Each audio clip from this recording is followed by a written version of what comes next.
Welcome to Greg Talks to People, where even I need a break from talking to people from time to time. Social anxiety does that. On today's show, we're doing a Q&A show. I basically put out a post last week asking people to send in their questions and said, hey, ask whatever you want, about whatever you want. And some people really hit my niches. So I picked out a few of the questions. Not going to get to them all. I'd like to do this at some other point, but you know, doing a Q&A every once in a while doesn't hurt. So here we go. First of all, from our buddy Brandon Rutledge, he asks, when will we see the return of Jote, Jack of all trades? And also, will you ever bring back WTC, the Wrestling Trivia Challenge? Funny you mention both of those, Brandon. I would like to bring both of those shows back at some point.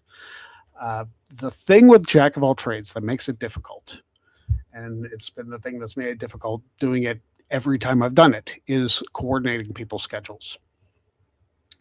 Unfortunately, getting people together, especially when the champion has to defend and then contacting people and them not getting back to you for whatever reason, it makes it a headache sometimes. I would love to bring back Jack of all trades.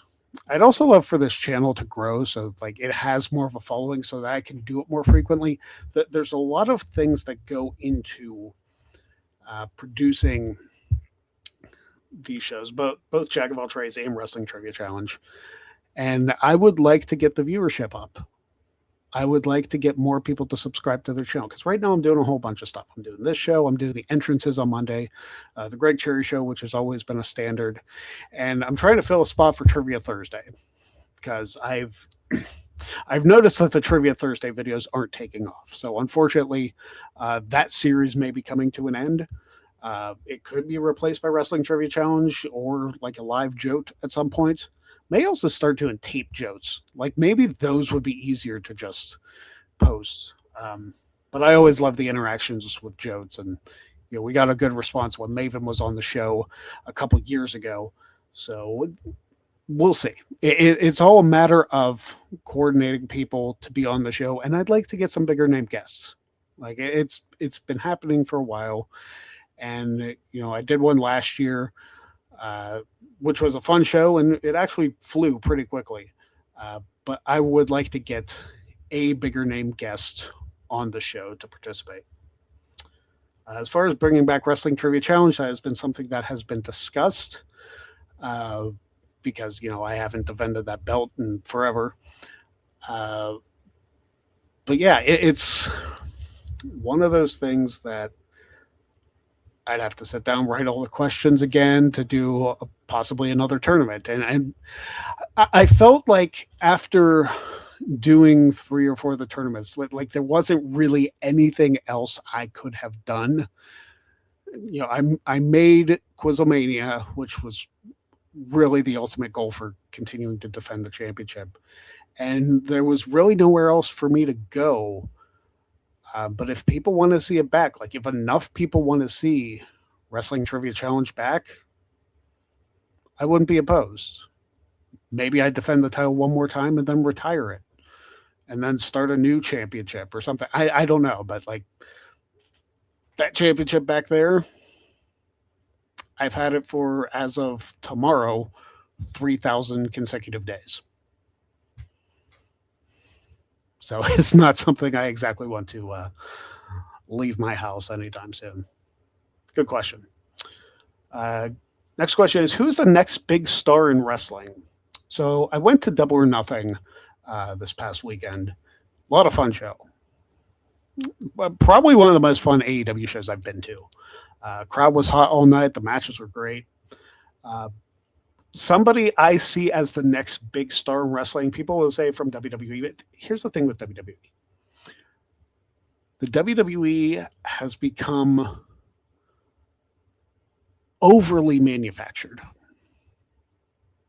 You know how sometimes like you get like processed foods or something and like, at least tastes fine. And then they change the recipe or whatever, and then it just becomes over processed or it becomes way too much. And you have to keep things simple. And WWE is not keeping things simple.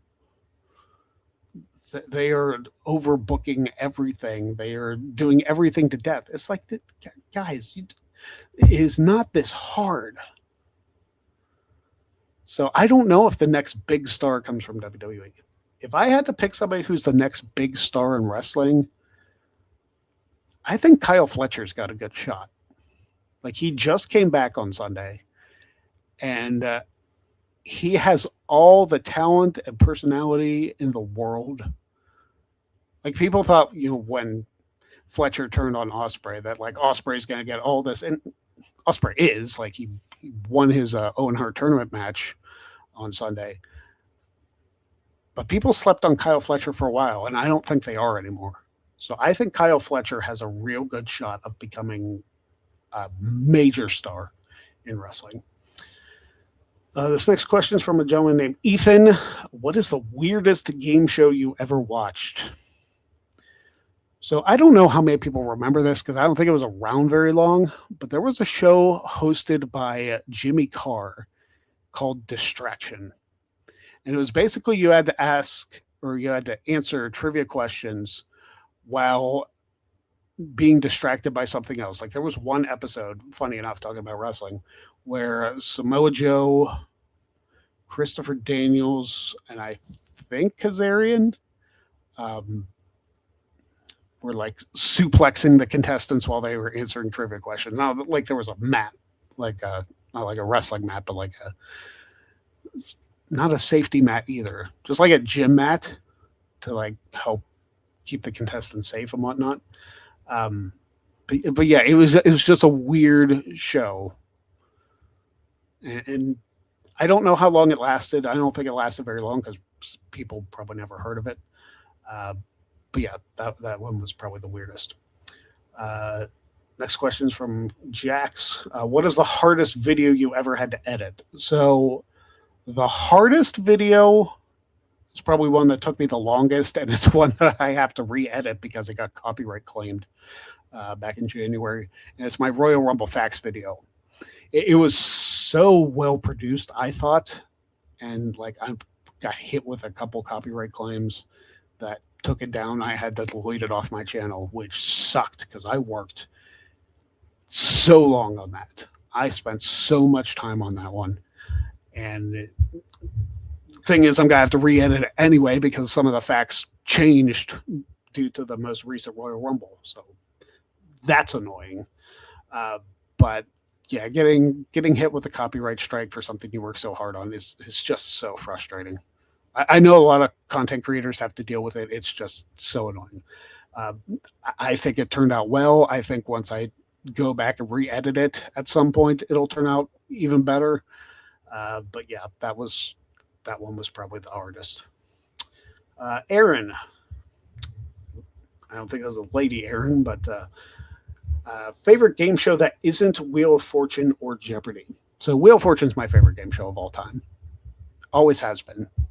Ever since I knew what game shows were. If I had to pick one that isn't Wheel of Fortune or Jeopardy, Jeopardy's not like really up there for me. Like, I like Jeopardy. Like, it's obviously classic, but Jeopardy wasn't one I was ever really good at. Price is Right's always good. Family Feud's always been solid. Except when Louis Anderson was hosting it, he nearly killed the damn show. Sorry. Like, I know he's passed away, but Louis Anderson was not a good host of the Family Feud. And I will continue to say that. I always like the Nickelodeon game shows too. Like, Figure It Out was always one of my favorites growing up. Legends of the Hidden Temple was good. Guts wasn't really a game show per se. Double Dare's a classic.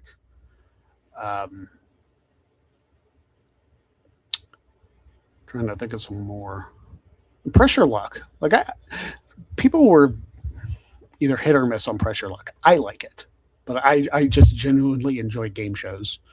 So I think, if you go Price is Right, Family Feud, Figure It Out, Pressure Luck, any of those are pretty solid in my book. From Sharon, how do you handle negative comments on videos? I feel like you watched this show in particular because this is a question I ask everybody. So it's nice for it to be thrown back at me. Um, it really depends. And I've heard Maven say a number of times, don't read YouTube comments. I don't get a ton of YouTube comments, honestly. Like, I'm not a big creator by any stretch of the imagination. I do get some negative comments.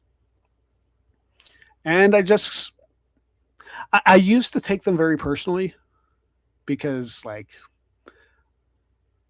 I feel like for the most part, I used to try to be a people pleaser. And now I'm not as much. I probably still am in some aspects, but I like the work that I produce. If some people don't like it, that's their problem. I feel like a lot of people mocked my EO Sky video, and it was one of the highest viewed videos I've ever done on this YouTube channel. So go check that out. If you want to check out the entrance of EO Sky, it's on my channel. Over 18,000 views, which I know to some people is like, oh, that's not a lot at all. Well, okay. Well, I'm not most creators that just have stuff go viral. So as far as how I handle them, I just ignore them for the most part. Like I said, I don't get many. So it's not that big of a deal in the grand scheme of things. If it was consistent negative comments, then I would question whether or not it's worth it to keep doing this if nobody likes what I'm putting out.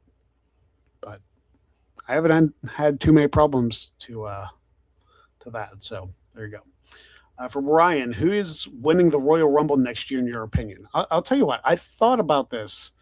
When I saw this question come across, I thought about this more so based on where WrestleMania is. And WrestleMania is in Saudi. So, and the thing is, with it being May, it is very hard to predict Royal Rumble winners before SummerSlam. Can it be done? Sure. But we don't know where WWE is going to be after Clash in Italy, after, whatever the June show is, after SummerSlam. Listen, WWE moves their calendar around so much, I don't know what their events are anymore. I wish, like, for a 5-year period, they would have consistent shows. This is this. This is this. But they change it every year. It's so frustrating. 1 second. So, yeah, predicting the Royal Rumble winners. If I had to go for the women's winner, like, a safe bet would be Rhea Ripley. Just because, like, I know she's the WWE Women's Champion right now, but I have a hard time seeing anybody outside of, like, the normal main event characters winning the Royal Rumble. I don't see a first-time winner. I don't.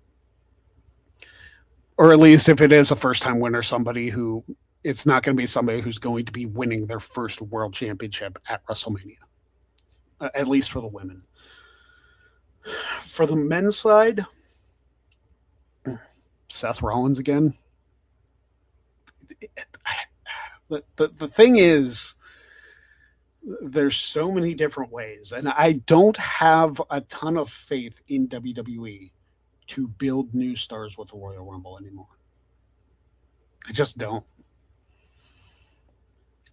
It's like, oh, you can build them to look strong in the Rumble, and they still lose. That's nobody remembers. I mean, I do, but nobody really remembers who the final four of a Royal Rumble was. Like in the eyes of the casual fan, they only remember the winners.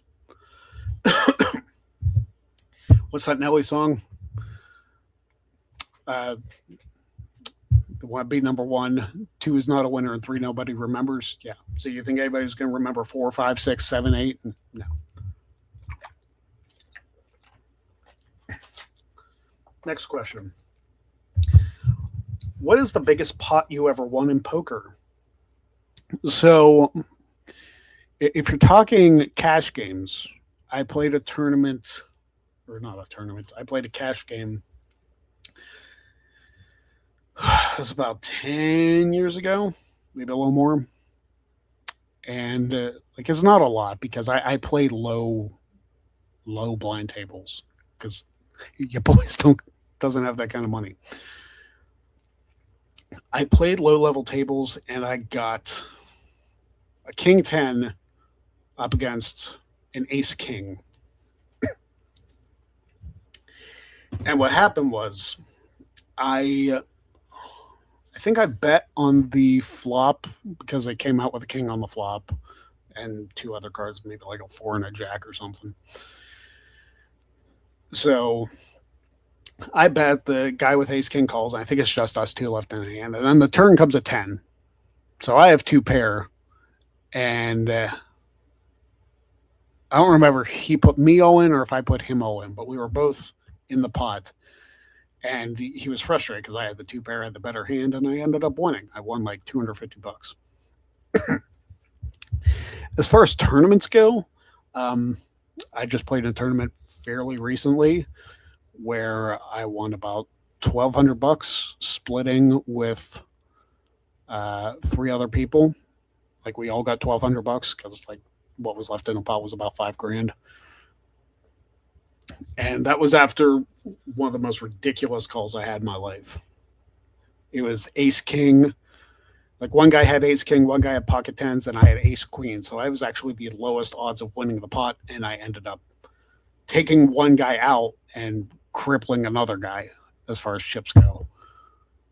I can't believe I made that call because the guy with the pocket ten or the guy with the ace king raised, the guy with pocket tens moved all in. And I'm sitting there with ace queen suited. And I'm sitting on it for like a couple of minutes because I had made the cash by that point, but I was putting my tournament life at risk because I barely covered the guy who had pocket tens. So I decided to shove all in. The guy with the ace king calls. Flop comes 7 king jack. And that gives the guy with ace king a pair of kings, puts the guy with pocket tens in second place. And me, I need running queen. I need queen, queen, or I need a 10 for a straight, which would give the guy with tens three of a kind, but the straight is still a better hand. Turn comes at 10. So I managed to get a straight on the turn, and then the river's a 4. So I somehow, with the hand that started out the hand in last place, pulled it out. And I was able to continue along with that tournament. And then the guy beside me says, hey, I don't know if you'd want to chop, but, and I'm thinking, hey, I've been here for 5.5 hours. I paid $150 to get in this tournament. If I leave with 1,200, that's a good night's work. So that's what I did. First poker tournament I ever won. Which, yes, like we split, but I got paid $1 more, so technically I won. Or at least that's how I tell people the story.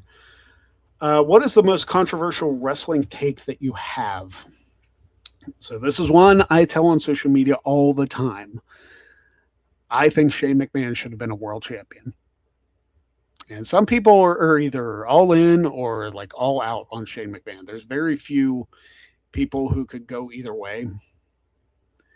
And I don't know why it's so controversial. Why? Because you look at some of the people that were world champions in wrestling history. Vince McMahon being one of them. Vince Russo being another one. David Arquette being another one. You're telling me that an uber athletic guy who was never a full-time wrestler who managed to put on so many classic matches did not deserve to at least hold a world championship? And people come out at me with all these ridiculous arguments. It's like, that you can nitpick anybody you want. But I am a firm believer that Shane McMahon at one point in his career should have had a world championship. And the thing I hate the thing that sucks for me as a Shane McMahon fan is that his legacy is going to be him tearing his ACL at WrestleMania 39. That sucks for me, and I hate that. I wish that wasn't the case, but like unless he gets back in the ring again, that's what it's going to be, because people remember you for what you did last. And that's the unfortunate way of things. Another poker question. Do you prefer cash games or tournaments when it comes to poker? Tournaments. And I say this because people who play cash games, especially people who have a bankroll on them, they're just trying to win pots by being bullies. They don't actually care about, playing strategically. They're just trying to bully and take and like nickel and dime you to death. In tournaments, people, at least live tournaments, because online tournaments, people are insane. This is why I like live poker better than I like online poker, because online poker, it is a crapshoot of who you get playing against you. But in live tournaments is something that I've noticed. People play super tight. You don't see a ton of people play. Like you'll get your people who play aggressively. But in order to beat those people who are aggressive, you got to pick your spot. And that's why I did. And this one guy played in that tournament I mentioned earlier. I actually took him out twice because he bought back into the tournament. I took him out a second time, and that was hilarious. But yeah, and I noticed he was playing aggressively. So I just waited for the right time, got a hand, waited for him to, overbet his hand, and then I caught him. And that's the fun of poker for me. Pick your spot. It's being an opportunist sometimes, but you got to be smart about it. So, yeah, I prefer tournaments over cash games any day. Like home cash games are one thing. Home cash games, if you want to play those, perfectly fine. But at a casino, I would much rather play a tournament. Somebody asked me if I was a heel or a face in real life. So I don't really know how to answer that, because I think I'm likable. I think, as far as the way I portray myself in the real world, I think I'm a babyface. But I know for a fact that there's some people who just straight up don't like me. Maybe they're the heels. I don't know. Maybe I'm a heel to them. But, I've had people who have just, walked out of my life. No explanation, no reasoning, just cut me off. That's it. I wish I could count those people on one hand. I probably need two. I might need my toes. It's kind of ridiculous how self-involved some people can be. But it's one of those things that you can't control it. So if people want to not talk to me anymore for whatever reason, that's their prerogative. Am I going to sit here and cry about it and wonder why? Yeah, well, yeah, probably, because that's how I'm answering this question. But is it going to be something that consumes me to be like, hey, why did this happen? It might annoy me still, because I'm always going to wonder, because if you don't know why somebody cut you out of your life, how can you improve? Like if you did something wrong, how can you get better and learn from it if people just completely ghost you? I'm sure I'm the villain in some people's story. I'm sure everybody is the villain in some person's story, but that's the way it is. Everybody has a different way of going about things. So it's really all about perspective. I think personally, if I had to say, I'm a babyface. But I'm sure some people think I'm a heel. All a matter of perspective. And the final question I got is, do you think the Steelers can make a deep run this season? It is hard to say with a brand new coaching staff and a quarterback who is in his last year playing in the league. As much as I would hope that we can get Aaron Rodgers his second ring and the Steelers their 7th overall, there are just too many new components that we don't know how they're going to gel together. I said this on the Greg Cherry Show. I said it a number of times. I think I said it on Raw Ball when they were doing the draft. I think that the Steelers not focusing on their run defense, which was the absolute dead last worst in the league last season, is a mistake. I don't know how you look at that and be like, hey, we need some more guys up front, or we need better schemes or something to protect from the run. I don't understand how we not completely, but it wasn't a focus as much of it as it should have been, in my opinion. But I'm also not an NFL GM. I don't make those decisions. I don't get paid that kind of money. If I did, I probably would make those decisions. So if anybody wants to hire me for my brilliant defensive decisions, which I've always been an offensive mind guy anyway, so that probably wouldn't do me any favors. If anybody wants to hire me for their offense, even you, Cleveland, give me a call. That's going to do it for this episode of Greg Talks to People. Thank you very much for watching. Stay tuned for more Q&A episodes. You can find me on all forms of social media at Greg Cherry Brand. And until next time, be kind to each other.